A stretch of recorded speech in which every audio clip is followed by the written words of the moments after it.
कर गुजर के जेठानी हो जेठानी हो मोरे मनवा के मिलल परानी हो मोरे मनवा के मिलल परानी हो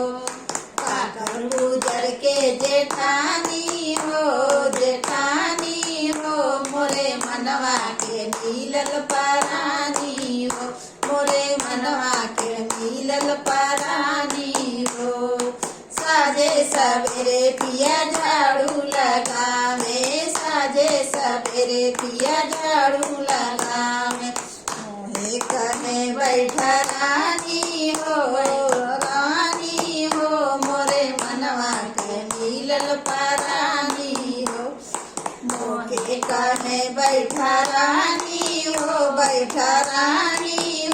मोरे मनवा के मिलल परानी हो कर गुजर के जेठानी हो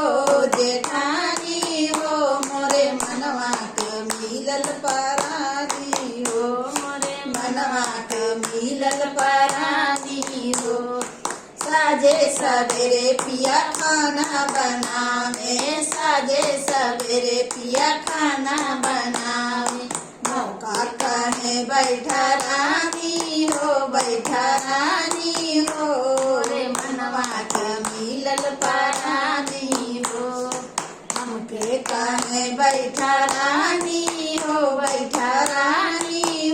मोरे मनवा का मिलल परानी हो कर गुजर के जेठानी हो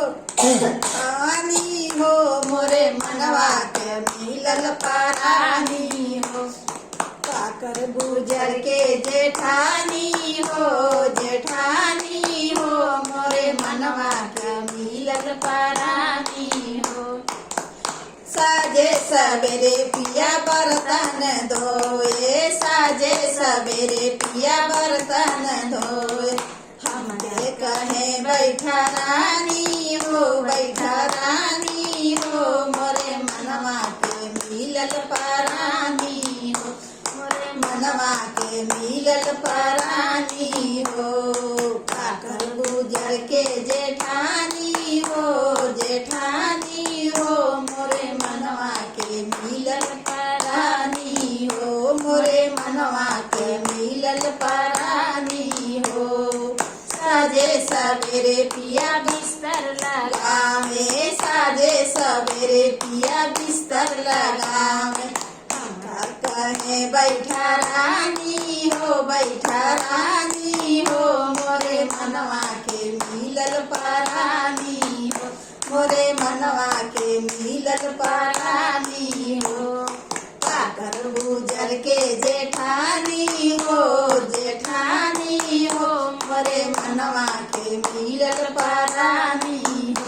मोरे मनवा के मिलल परानी हो साजे सवेरे पिया कपड़ा धोए साजे सवेरे पिया कपड़ा धोए हमका कहे बैठा रानी हो